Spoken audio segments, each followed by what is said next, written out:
Hello and welcome to my channel. I'm AvidGamer. Now today I've gone back to World at Warships. This is a game that I do play quite often.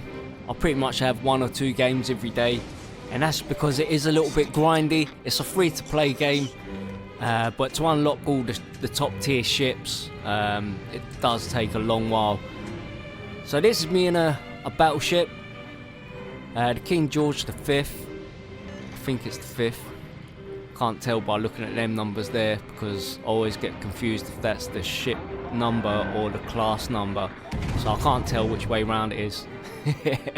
Now the battleships, the big slow heavy moving chunks of metal in the water basically, as you're about to see. I was just picking some long range shots at them guys in the distance, and I'm just keeping a straight course here, and then noticed that this guy's turning into me.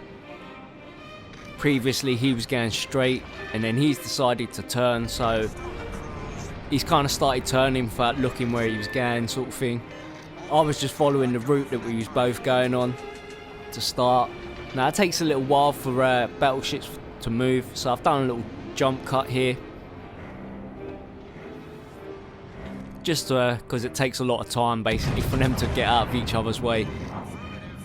Now I started picking at these guys that I started firing at a minute ago, and just picking up some little damage points. Haven't hit at a minute, but them shells are about to land. I think, do I hit this guy? It might be the next shot where I start picking up my points. So these are what the battleships are though. The battleships are like right, let me start this again.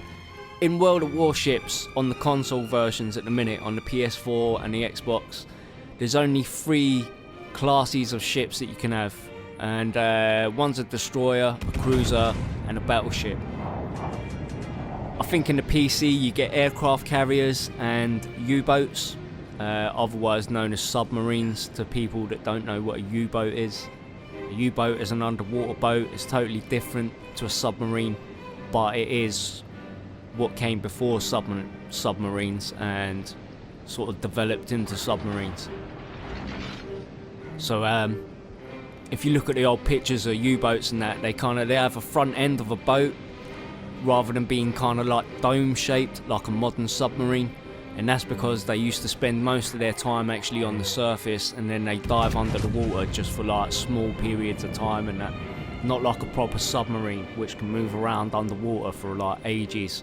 It's all to do with nuclear power. You don't want diesel engines like pumping out like waste material inside your submarine or inside your boat when you're submerged. You know, it's gonna interfere with your oxygen. Right, so anyway, I started a bit of a waffle there, like digressed about U-boats, but I don't know if anyone knows the difference between U-boats and submarines that watches the channel, so I thought I'd throw in some relevant knowledge that I kind of know about it. So like I was saying before, the classes in World of Warships, you get the destroyers, which are kind of like the assault class, if you think of it like Battlefield or something, which is what I do. So your destroyers are your assault class. They're kind of quick, fast moving. They've got torpedoes to take out the heavy battleships and stuff like that, but they're very weak. They're good fun to use when you start out on World at Warships for the first few games, and that you want to be mainly using destroyers and kind of get used to it all.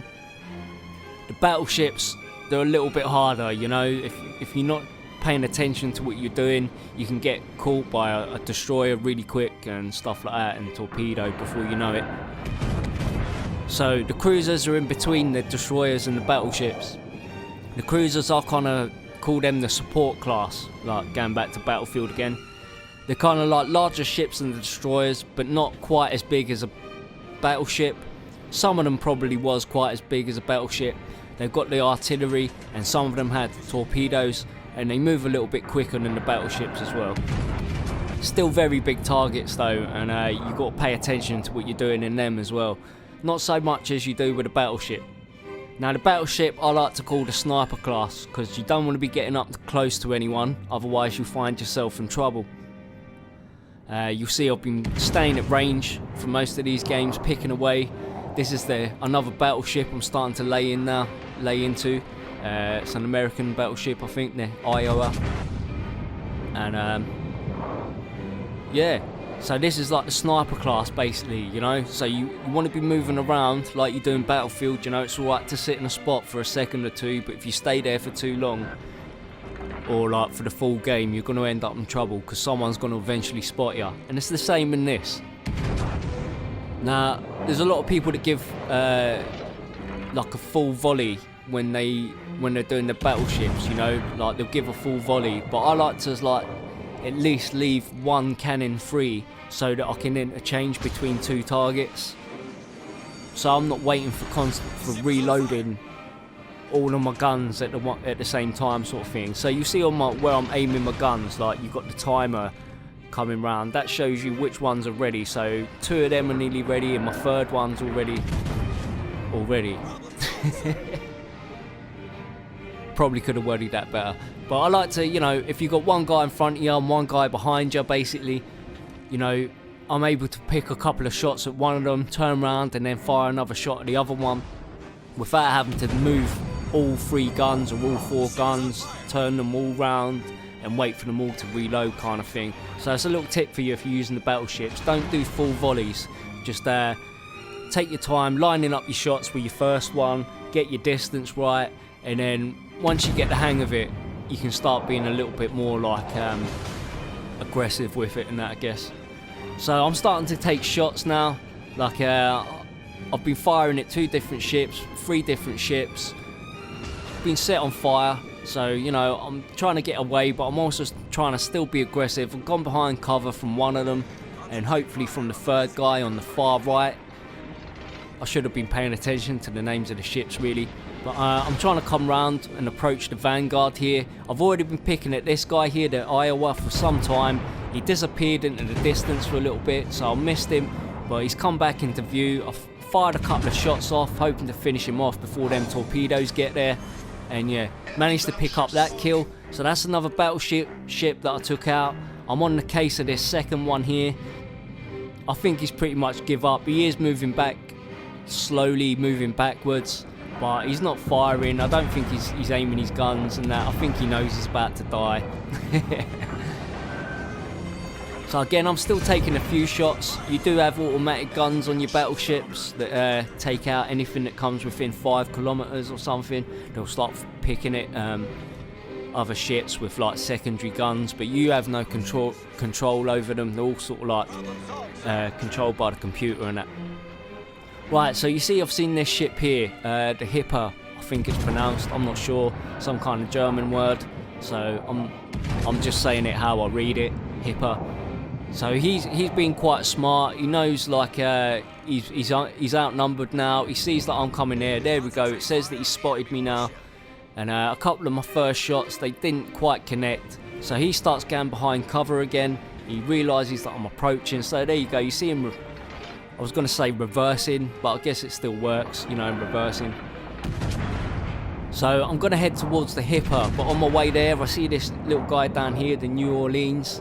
Another American ship. This guy's a cruiser, so he's armed with torpedoes and quite long distance artillery.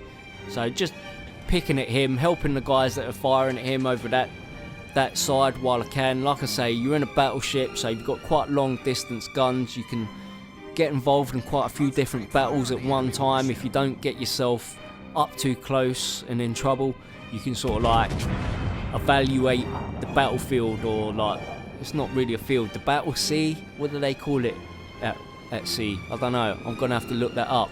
Survey the ocean, basically, like with your battleship, and that's a bit more of a chilled out, relaxed kind of position, I guess.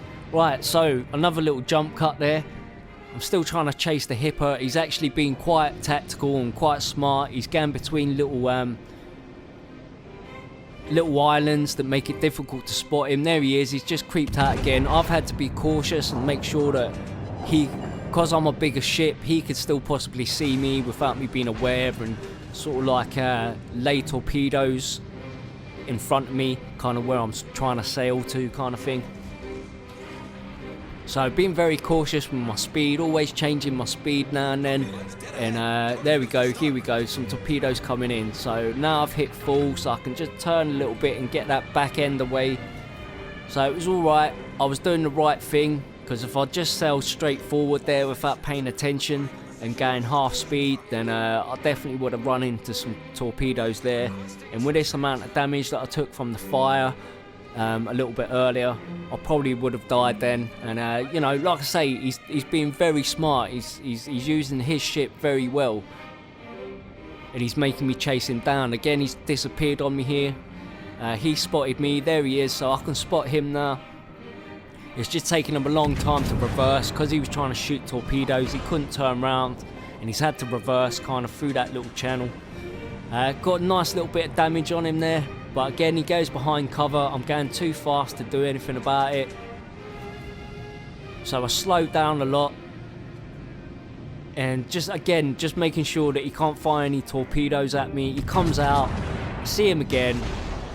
Get a nice hit on him there again. He's set on fire. He's pretty much finished. There's a couple of more torpedoes coming in. Like I said, I had to be cautious. I managed to finish him off before the torpedoes hit. So I'm not sure if they would have hit me or not.